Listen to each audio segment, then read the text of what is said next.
হযরত তালহা ইবনে বারা রাদিয়াল্লাহু তাআলা আনহু, তিনি ছিলেন অল্প বয়সের সাহাবী। জীবনের শুরুতে ইসলাম গ্রহণ করেছিলেন।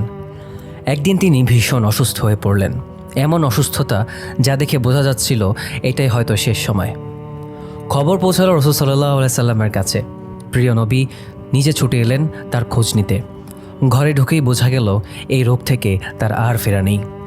নবীজি সাল্লাল্লাহু আলাইহি সাল্লাম সেদিন উপস্থিত লোকদের বললেন, তালহার যখন ইন্তেকাল হবে আমাকে খবর দিও, আমি এসে জানাজা নামাজ পড়াবো। ভাবুন একবার, যার জানাজা রাসূল সাল্লাল্লাহু আলাইহি সাল্লাম পড়াবেন তার মর্যাদা কতটা মহান। এটা কি ছোট সম্মান? এটা তো দুনিয়া আখিরাতের সবচেয়ে বড় সৌভাগ্য। নবীজি কথা বলে চলে গেলেন, কিন্তু এখানেই দেখা গেল তালহার প্রকৃত নবী প্রেম। তিনি উপস্থিত লোকদের ডেকে বললেন, যদি রাতে আমার মৃত্যু হয় দয়া করে রাসূল সাল্লাল্লাহু আলাইহি সাল্লামকে খবর দিও না। সুবহানাল্লাহ, কেন এই নিষেধ? কারণ তিনি জানতেন রাসূল সাল্লাল্লাহু আলাইহি সাল্লামের বাড়ি থেকে তার বাড়ি ৩-৪ কিলোমিটার দূরে। পথে ইহুদিদের বসতি, রাতের অন্ধকারে চলাফেরা কষ্টকর, নিরাপত্তার ঝুঁকি আছে। তিনি ভাবলেন, আমার জানাজার জন্য নবীজি কেন কষ্ট করবেন? আমার কারণে কেন আমার প্রিয় নবীর কষ্ট হবে? যদিও নবীজি জানাজা পড়ালে তার জন্য বিশাল ফজিলত ছিল, তবুও তিনি সেই সুযোগ নিজের হাতে ছেড়ে দিলেন। এটাই তো প্রেম, এটাই তো নিঃস্বার্থ ভালোবাসা। অবশেষে রাতে তার ইন্তেকাল হয়ে গেল। পরিবার তার ওসিয়ত অনুযায়ী রাসূল সাল্লাল্লাহু আলাইহি সাল্লামকে খবর দিল না। পরদিন সকালে নবীজি জানতে পারলেন, খুব আফসোস করলেন। সঙ্গে সঙ্গে তার কবরের কাছে গেলেন।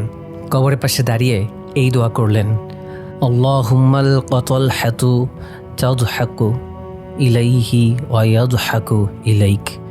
হে আল্লাহ, তালহার সাথে আপনি এমন অবস্থায় মিলিত হন যেন আপনি তাকে দেখে হাসছেন এবং সে আপনাকে দেখে হাসছে। ভাবুন একবার, রাসূল সাল্লাল্লাহু আলাইহি সাল্লাম নিজে নাম ধরে দোয়া করছেন। যদি নবীজি জানাজায় আসতেন তাহলে সাধারণ জানাজা দোয়া পড়তেন, হে আল্লাহ, আমাদের জীবিত ও মৃত সবাইকে ক্ষমা করে দিন। এই দোয়ায় তালহার নাম আসতো না, সাধারণ দোয়ার মধ্যে মিশে যেত। কিন্তু তালহা নিজের সুবিধা ত্যাগ করলেন, নবীর কষ্ট এড়াতে চাইলেন, নবীকে আরাম দিলেন। ফলাফল কি হলো? নবীর জবান দিয়ে তার নাম ধরে দোয়া বের হয়ে এলো। এটাকেই বলে দোয়া বের করানো। অনেকে আছে দোয়া চায় আমার জন্য দোয়া করবেন, কিন্তু খুব কম মানুষ আছে যারা এমন কাজ করে যার কারণে বড় মানুষের মুখ থেকে আপনা আপনিই দোয়া বের হয়ে আসে। একটু খেদমত, একটু আদব, একটু ভালো ব্যবহার কখনো কখনো দোয়ার দরজা খুলে দেয়।